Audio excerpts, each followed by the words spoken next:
paix et joie. Amen. Frères et sœurs dans le Christ, nous sommes réunis en ces jours pour célébrer la croix glorieuse. La croix qui est le signe et l'amour qui triomphe de la haine. La vie triomphe de la mort, la paix triomphe de l'insécurité. Si nous sommes rassemblés aujourd'hui pour célébrer la croix glorieuse, en même temps, nous célébrons la communion des époux, la fête de la communion au sein de la paroisse. Cela a un sens très profond. Tout simplement parce que nous nous reconnaissons tous, fils et filles d'un seul Dieu, frères et sœurs d'un seul Christ. C'est lui qui s'est offert pour nous. C'est lui qui s'est fait pécher pour que nous puissions obtenir le salut. Il y a des quoi glorifier le Seigneur. Il y a des quoi reconnaître l'amour infini de ces dieux qui ne cessent de s'offrir, qui ne cessent de se sacrifier afin que nous puissions obtenir le salut. L'amour de Dieu est sans limite. Je vais demander à la chorale de m'accompagner dans ces beaux chants que j'ose croire tous connaissons afin que nous puissions saisir le sens de la fête que nous célébrons aujourd'hui.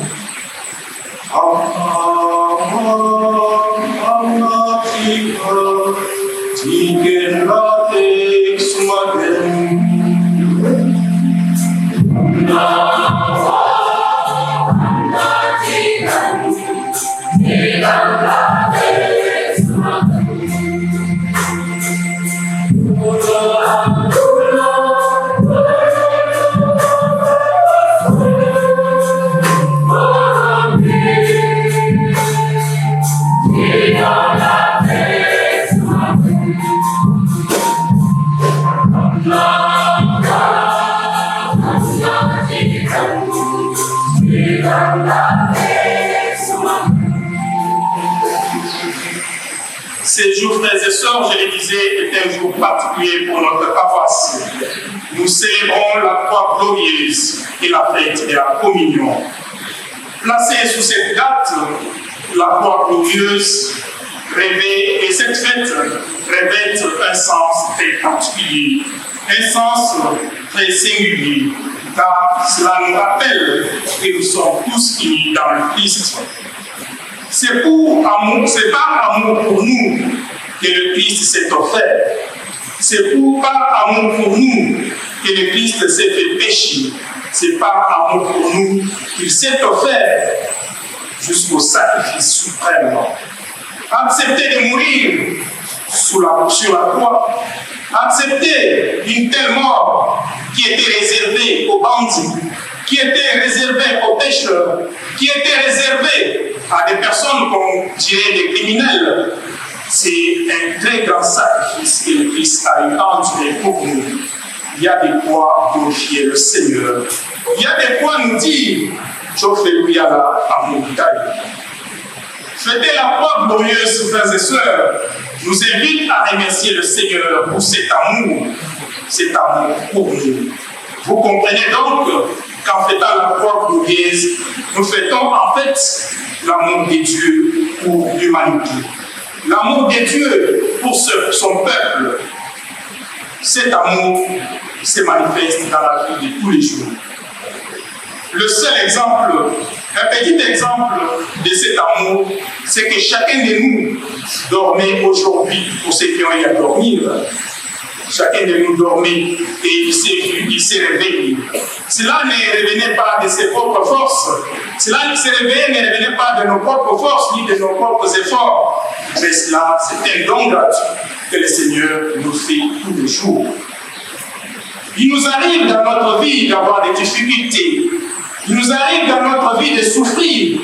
Il nous arrive dans notre vie de traverser des tempêtes, des tribulations. Mais quelle est notre attitude au cours de ces souffrances? Quelle est notre attitude au milieu de ces tempêtes? Quelle est notre attitude envers les poids que nous portons? Chacun de nous, sa souffrance est une croix. Chacun de nous peut être une croix pour quelqu'un d'autre. Chacun de nous a ses moments de doute, a ses moments de peur, a ses moments de joie aussi. Lorsque nous avons été attentifs à la première lecture qui nous a été proclamée, nous pouvons nous rendre compte qu'il y a en fait 4 attitudes qui se dessinent. La première attitude, c'est celle de ce peuple d'Israël qui marche à travers le désert. Le peuple pour qui Dieu a eu pitié, Dieu a écouté les cris lorsqu'il souffrait en Égypte à l'esclavage, et Dieu envoie Moïse pour faire sortir ce peuple de l'esclavage dont il était arrêté. Voilà que ce peuple en marche vers la terre promise. Il se retrouve au milieu du chemin, il se retrouve dans le désert. Et voilà, il commence petit à petit à perdre confiance. Il commence à perdre courage comme nous tous aussi. Lorsque nous traversons des difficultés, lorsque nous avons des tribulations, lorsque nous sommes au milieu des tempêtes, nous perdons courage. Nous perdons confiance. Nous commençons à nous dire, est-ce que ça vaut encore la peine pour moi de continuer à endurer une telle souffrance? Est-ce que ça vaut encore la peine pour moi de continuer à subir une telle tribulation? Est-ce qu'il ne fallait-il pas pour moi d'aller voir ailleurs où je pourrais me soulager? Est-ce qu'il ne fallait-il pas pour moi d'abandonner en cours de route? C'est ce que le peuple d'Israël a eu à faire. Il a commencé à perdre du courage. Et dans la perte du courage, il commence à récriminer contre Dieu. Il fait un procès d'intention contre Dieu. Il commence à jeter des soupçons sur Dieu. Voilà comment il fait un procès d'intention contre Dieu et Moïse. Il va dire à Moïse, pourquoi nous avons fait sortir d'Égypte, où nous avions des marmites de viande, où nous vivions à l'aise, alors qu'il ne voyait pas qu'il souffrait, alors qu'il ne voyait pas qu'il était sous l'esclavage, qu'il ne voyait pas qu'il était sous la domination. Il va dire, pourquoi nous avons fait sortir, nous faire entrer dans le désert, ces lieux où il n'y a plus ni d'eau, ni de nourriture. Nous sommes même dégoûtés de la nourriture que vous nous donnez, cette nourriture misérable. Voilà comment nous, aujourd'hui, chrétiens aussi, nous comportons. Lorsque nous traversons des souffrances, nous commençons à jeter des soupçons sur Dieu.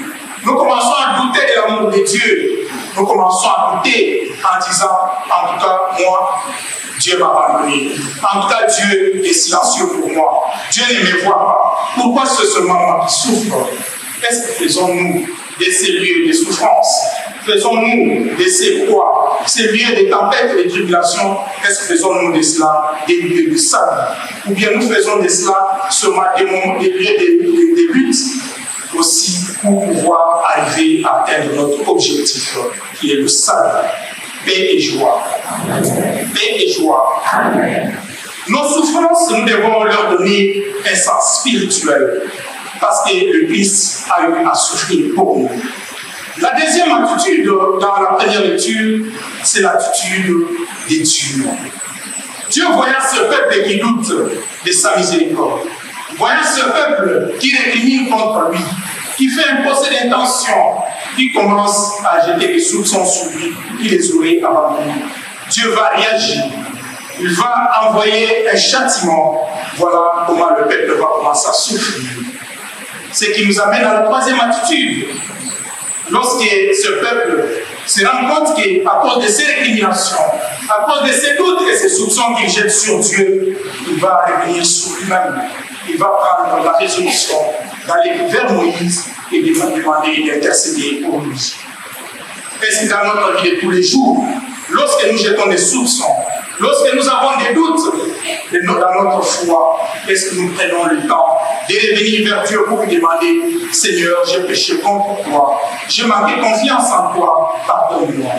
Faisons comme ce peuple. Après avoir récriminé, il va revenir vers Dieu pour demander pardon, pour demander la miséricorde. La troisième attitude, c'est l'attitude de Moïse, qui va aller intercéder. Cela nous invite, frères et sœurs, à être des intercesseurs les uns pour les autres, à intercéder pour nos frères et sœurs qui croupissent dans le péché, à intercéder pour nos frères et sœurs qui manquent la foi, qui ternissent dans les doutes, dans les soupçons, dans le manque d'espérance et de foi. Et la dernière attitude dans la première lecture, frères et sœurs, c'est Dieu. Après avoir vu comment ce peuple s'est méconnu, ce peuple est venu vers lui, après avoir écouté l'intercession de Moïse, va demander à Moïse de dresser un serpent d'airain. Nous le savons, frères et sœurs, lorsque nous lisons les récits de la création, on nous dit que le diable s'est présenté à Adam et Ève sous forme de serpent. Et nous allons nous dire, mais pourquoi Dieu, au lieu d'utiliser un autre signe, va utiliser le serpent? Parfois, nous tous, je crois, nous les connaissons, lorsque nous marchons le long de nos routes, nous voyons des pharmacies. Et des pharmacies, on nous montre une croix et un serpent autour. Les serpents, c'est aussi un signe de guérison dans certaines cultures, entre autres la culture grecque. Lorsque Dieu demande à Moïse de faire ces serpents d'airain, ces serpents de bronze, c'était pour que celui qui va regarder vers ces serpents puisse être guéri de la morsure des serpents, puisse être guéri des petits serpents qui étaient en train de mordre le peuple à cause de ces récriminations. Et lorsque quelqu'un regardait vers ces serpents, il était guéri. Et ce serpent est une préfiguration, ce serpent de bronze est une préfiguration de la croix du Christ. Parce que celui qui regarde vers le Christ, on le dit qu'il resplendira sans crainte ni ombre au visage. Prenons le temps, frères et sœurs, de regarder la croix du Christ. C'est cette croix qui nous a valu le salut. Le Christ a eu à s'offrir pour que nous puissions avoir le salut. La croix, dans l'évangile, le symbole utilisé par Jésus lors de son entretien avec Nicodème, cela veut nous montrer que le Fils de l'homme sera élevé à la manière de ces serpents de bronze. De sorte que celui qui regarde vers lui puisse être guéri de ses doutes, puisse être guéri de ses manques de foi, puisse être guéri de ses péchés. Le Christ est venu dans le monde pour pouvoir nous guérir. Et nous, comme chrétiens, nous nous reconnaissons par ces signes de la croix. C'est autour de la croix que nous sommes réunis, frères et sœurs, pour célébrer la fête de communion. La croix fait notre communion. Comme chrétiens, nous nous reconnaissons par la croix.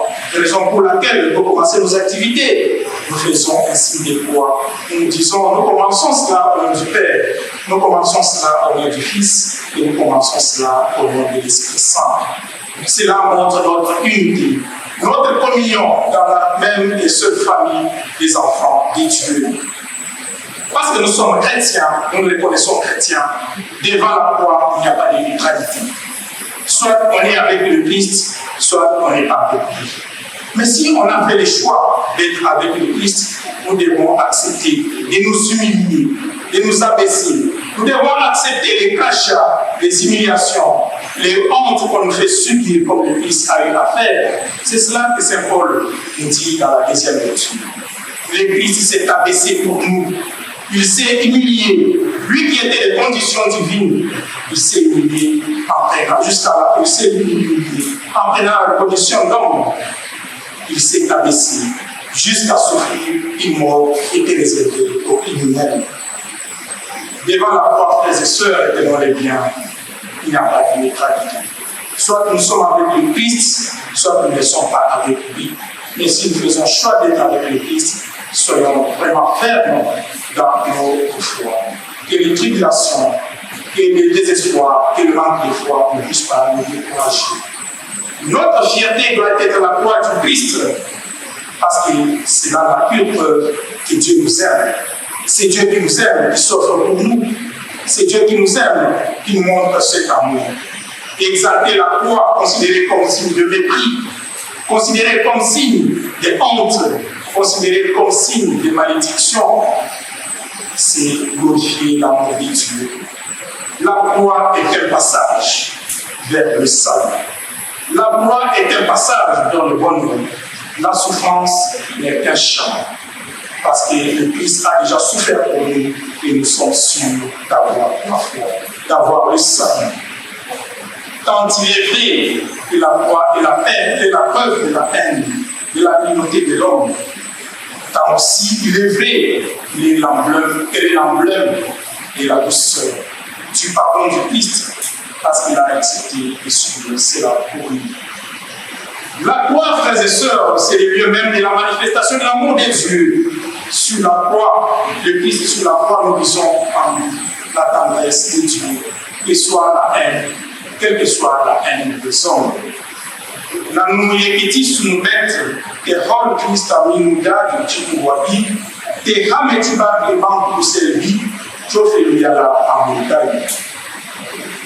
Rôle qui nous d'âge, tu vois bien, vous dites nam sur chono aduna voyez dina nous donner madara d'autres disent chimun yensai dans nous nyaka de nous am dolenya tu vois pour na nous def ni de mariama taw chikuwa de di kohol avec chauffeur rêve quoi vous servir dans famille fenyal chauffeur yala chikunek chinunu chono Krista bitegi na bet chono linu menadungu bunu koihol chaka kwa buse bi binone mumbotan di don sei mujanu moisma bunu kunoke wa sunusora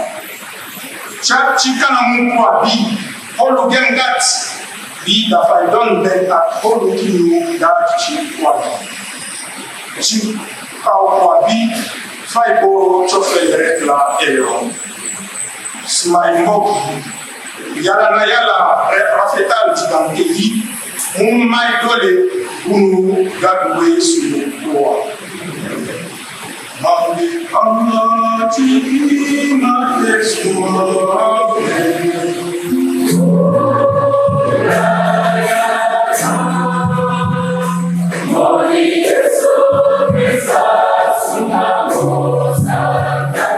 Om